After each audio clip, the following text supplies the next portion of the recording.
নন্দীগ্রামে অবৈধ নির্মাণ ভাঙতে চলল বুলডোজার।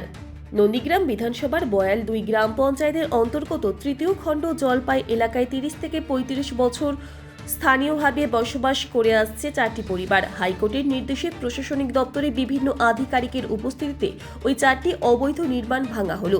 আমরা কালকে যাচ্ছি, কালকে যে তোমাদেরকে কিছু কোনো জায়গা নির্দিষ্ট জায়গা দেবো, তোমরা সেখানে থাকবে।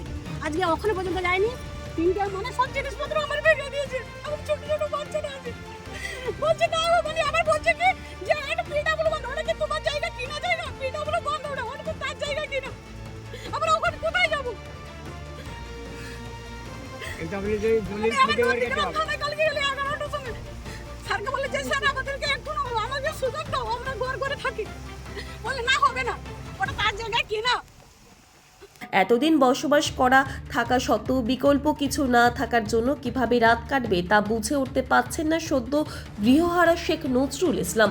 তিনি দাবি করেন, কোনোভাবেই নোটিশ না দিয়ে গতকাল বিকেলে নন্দীগ্রাম থানার আধিকারিক এসে মৌখিকভাবে বলে যায়, তারপর আজকে এই রকমই গৃহহারা হতে হলো। সেচ দপ্তরের আধিকারিকরা বলেন যে জায়গায় বাড়ি করে দীর্ঘদিন ধরে বসবাস করে আসছিল এই পরিবারগুলি। এটা আমরা সেচ দপ্তরের অর্ডার বলে আসি, এটা অনারেবল হাইকোর্টের অর্ডারে এবং আমাদের যিনি এসডিও ম্যাডাম আছে তার অর্ডার বলে as a magistrate executive magistrate নিয়েছি। বাকি কী আছে সেটা আমি বলতে পারি। এখানে কোনো রকম বাধাদান করেছিল বা যারা বসবাস করেছিল? না, তারা খুব সুস্থভাবেই হয়েছে এবং পুরোটাই কোনো সুস্থভাবে হয়নি, কোনো সুস্থভাবে যেটা ইরিগেশনের উপরে অবৈধ নির্মাণ ছিল, যেটা ভাঙা হলো হাইকোর্টের অর্ডারে, সেখানে কোনো বসত বাড়ি বা কিছু ছিল? দুটো বছর বাড়ি ছিল, বাকি দুটোতে থাকতো না যতটুকু শুনেছি। তো তারা তাদের মাল আমি এসে দেখলাম অলরেডি সব সরিয়েই নিয়েছে।